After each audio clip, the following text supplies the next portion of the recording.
Charm, ayan na nga. Nagluto tayo ng ating salad ngayon na pako. So, hindi ko na naisa-isa kanina ang ingredients pero sabihin ko na lang. May itlog tayo.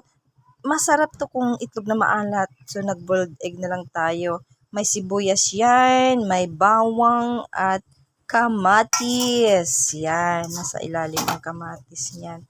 Nilagay ko na. Ayun, oh, silipin nyo. Yan, kamatis. Yan.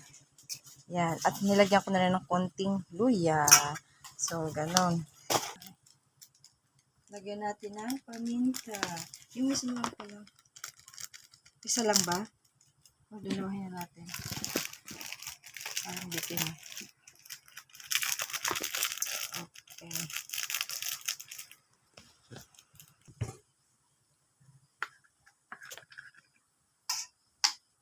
Lagyan natin ng patis. Yan. Mga dalawa lang muna ganito. Tapos pag final na sa kanilang dagdagan. At olive oil na. Olive oil. Magtatalo kasi ang lasa nito. At syempre, may kalamansi na yan. At suka.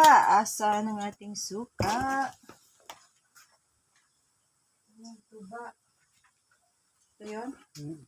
Tuba. O, tuba yan natural. Mamaya tayo mag-add. Halo-haloin. Sandali. Saan yung suka? Ito.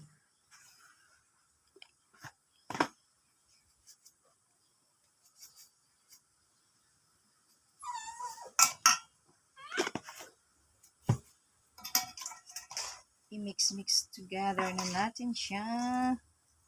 Tsaka may tinapa yan. O, ha? Pinride na tinapa. Yan.